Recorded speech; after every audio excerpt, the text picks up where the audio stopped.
Bonjour à toutes et à tous. Je m'adresse à vous depuis le siège de la mission laïque française à Paris et je souhaite m'adresser en même temps aux équipes de direction de nos établissements du réseau MLF Monde, à tous les professeurs, aux parents d'élèves, aux familles et aux élèves.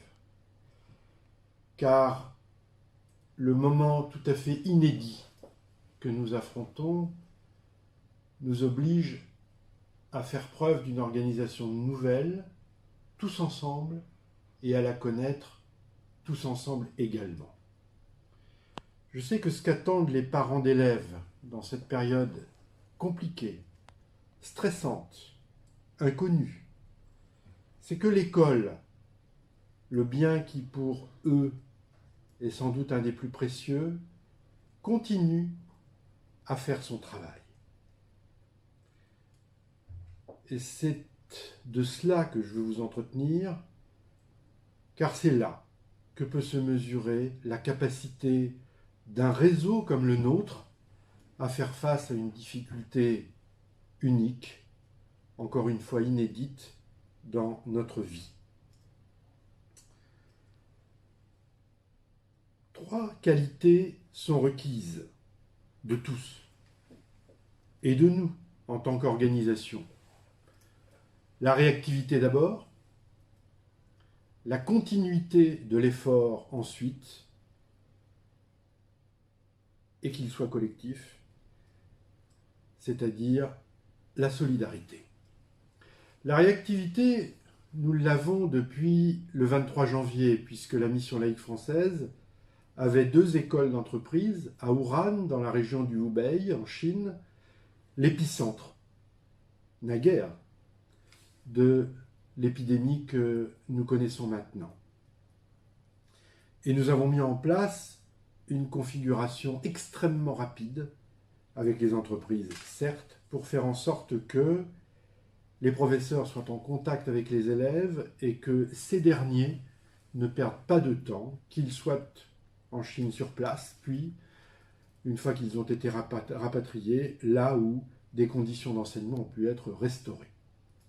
Et là, nous avons forgé les outils, nous les avons vérifiés. Et naturellement, le numérique en particulier, dont vous savez que la mission laïque française depuis des années a fait une priorité, et au travers de réunions de l'ensemble de son réseau, a façonné une forme de savoir-faire qui va nous être bien utile maintenant. La continuité. La continuité, c'est ce que vous attendez, c'est à la fois le produit et c'est à la fois la modalité de travail. Elle exige de tous une grande responsabilité, des professeurs d'être présents, non pas obligatoirement physiquement mais virtuellement, des équipes de direction de les coordonner et des familles d'être en relation permanente avec les établissements de telle sorte que le travail des élèves à la maison puisse s'organiser de façon construite et régulée et contrôlée. Nous pensons que la première chose à faire n'est pas obligatoirement de travailler sur des contenus qui se déverseraient sur les acteurs de l'école. Nous pensons au contraire que la vraie réponse originale à apporter, c'est de travailler sur l'organisation du travail des professeurs. Et c'est à eux que je m'adresse maintenant, en particulier. Eux qui forcent déjà l'admiration par une présence, une attention et une conscience de leur rôle en direction des élèves qui nous impressionnent. D'abord, nous avons transformé le forum pédagogique qui était jusqu'ici à l'usage du réseau MLF Monde, une plateforme de développement professionnel où les professeurs avaient l'habitude désormais par centaines et centaines de se retrouver. Nous en avons augmenté ces derniers jours la puissance de telle sorte qu'ils deviennent le support de la construction d'un savoir-faire alternatif, car c'est bien de cela qu'il s'agit. Il est construit de telle sorte que les ressources soient fléchées, mais surtout qu'on les organise, il est construit sur l'élaboration d'un mode de faire d'un corps professoral, encore une fois, alternatif par rapport à l'enseignement en présence.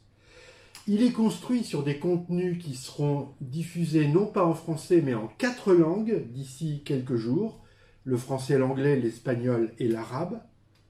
Et il est construit aussi de telle sorte que tous les cycles soient concernés, non pas sur le quoi en termes de contenu, mais sur le comment on les organise et comment on les diffuse à distance.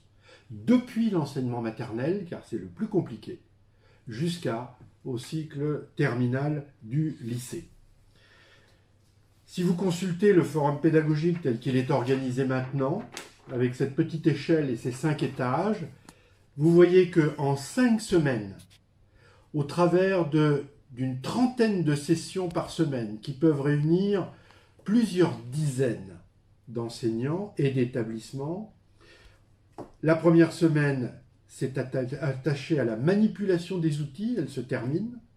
La deuxième à leur accès, avec une typologie, un classement raisonné des ressources à la disposition du professeur.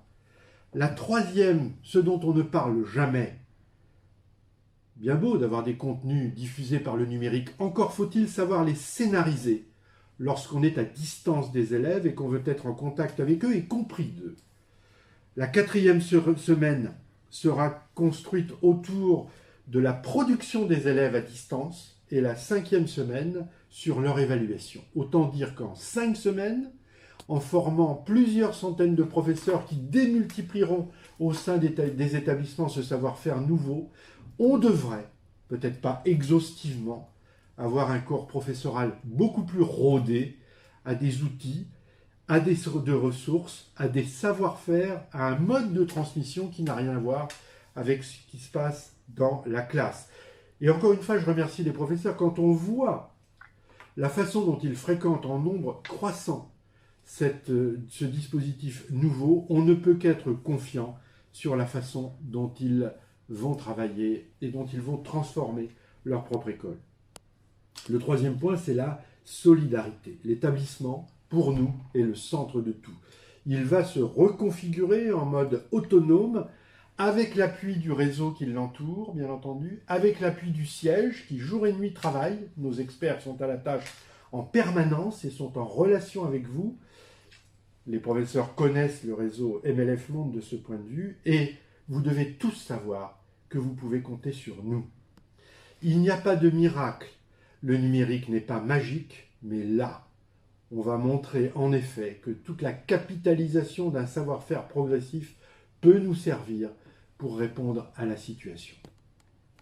Je terminerai, chers collègues, parents, élèves, mais surtout à mes collègues, chefs d'établissement, directeurs, responsables en tout point de leurs fonctions.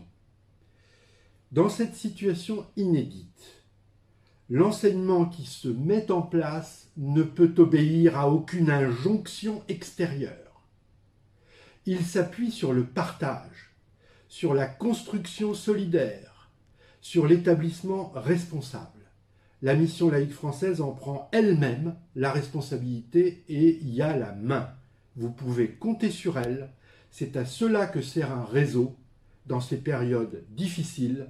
C'est plus qu'une famille, c'est l'établissement réuni. Nous devions, dans quelques jours, avoir une seconde session de congrès sur la culture d'établissement, conçue autour de la réunion des forces, des atouts, des intelligences. Nous y sommes. Non pas en présence, mais à distance.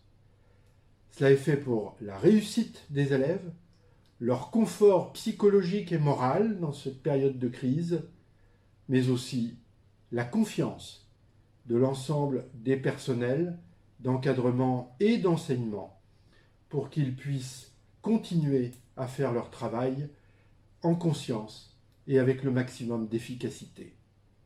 Je vous remercie. Dès maintenant, chaque semaine, nous aurons des rendez-vous réguliers avec l'ensemble des personnels de direction. Dès maintenant, les professeurs peuvent nous interroger sur les difficultés qu'ils rencontrent. Dès maintenant, les familles, les parents peuvent s'adresser aux proviseurs, aux directeurs et aux adjoints pour toutes les questions, les préoccupations qu'ils peuvent avoir. Nous nous mettons en place pour un temps long d'alternative à l'école habituelle. Nous le savons. Nous nous mettons en place pour faire en sorte que l'école, les apprentissages continuent. Les instructions viendront en leur temps sur la suite, notamment pour tout ce qui concerne les examens. Chacun doit prendre patience et chacun doit avoir conscience de cette patience et de la nécessité du partage pour faire en sorte que nous passions tous ensemble le mieux ou le moins mal possible cette épreuve. Merci.